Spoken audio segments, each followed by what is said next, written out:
অনেক মহিলাই অপ্রত্যাশিত আশায় বসে আছেন যে 1 জুলাই তাদের ব্যাংক অ্যাকাউন্টে 3,000 টাকা করে হয়তো তারা পেয়ে যাবেন।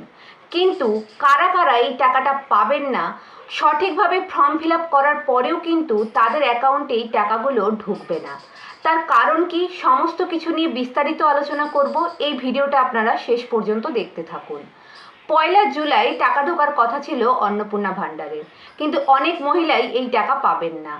3 জুন লাস্ট টাকা ঢোকার পর মুখ্যমন্ত্রী ঘোষণা করেছিলেন যে 1 জুলাই এর পরের বকেয়া টাকা দেওয়া হবে। কিন্তু কেন সব মহিলারা টাকা পাবেন না? বাদ গেছে 30 লক্ষ মহিলার নাম। মুখ্যমন্ত্রী নিজে ঘোষণা করেছেন যে 1,50,00,000 মহিলার নাম কিন্তু আবেদনে জমা পড়েছিল অন্নপূর্ণা ভাণ্ডারের জন্য, কিন্তু তার মধ্যে থেকে 1,20,00,000 মহিলাকে শুধুমাত্র এই 3,000 টাকা দেওয়া হবে। কেন বাদ পড়লো 30 লক্ষ মহিলা? যোজনার শর্ত ছিল যদি বাড়ির কেউ সরকারি চাকরি, পেনশন কিংবা ট্যাক্সের সাথে যুক্ত থেকে থাকে তাহলে সেই বাড়ির মহিলারা 3,000 টাকা করে পাবেন না। এমনকি তিনি এটাও বলেছিলেন যে যাদের পাওয়ার দরকার তাদেরই পাওয়া উচিত। তাই অনেক মহিলাই এসব বেনিফিট পাওয়া সত্ত্বেও প্রায় চেষ্টা করে দেখেছিলেন যে তাদের অ্যাকাউন্টে টাকাটা ঢোকে কিনা, তবুও ফর্ম ফিল আপ করে জমা করেছিলেন।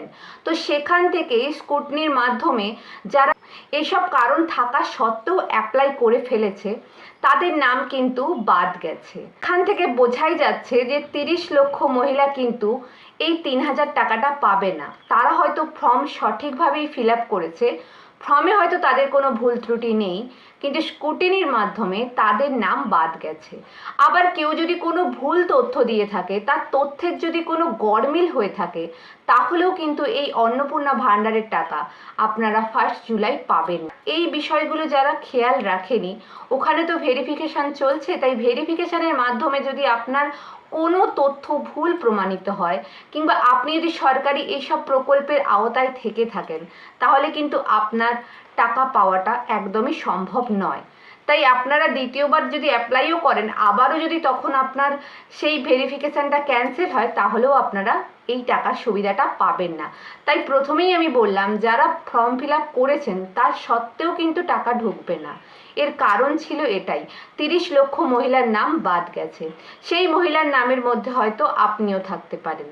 তাই কারা টাকা পাবে কারা টাকা পাবে না, 1 জুলাই যাদের অ্যাকাউন্টে টাকা ঢুকেছে তারা তো একদম নিশ্চিন্ত, কিন্তু যাদের ঢোকেনি তাদের মধ্যে এই সংশয়টা থাকতে পারে। কিন্তু এর মধ্যে হয়তো অনেকেই থাকবেন যারা ভাববেন যে আমাদের তো এরকম কোনো সরকারি প্রকল্পের আওতায় আমরা নেই, তবুও আমাদের টাকাটা কেন ঢুকলো না। তো এর আরও কিছু বিস্তারিত কারণ আছে। আমি এই ভিডিওতে শুধুমাত্র যে নামগুলো বাদ গেছে তাদের কথা বললাম। এরপরে আবারও আমি ভিডিও নিয়ে আসবো যেখানে বলবো যে সমস্ত শর্ত ফুলফিল হওয়া সত্ত্বেও আপনি টাকাটা কেন পাননি। ভিডিওটা এখানেই শেষ করলাম। এরকম নতুন নতুন আপডেট পাওয়ার জন্য অবশ্যই চ্যানেলটিকে সাবস্ক্রাইব করে আমাদের সঙ্গে থাকুন।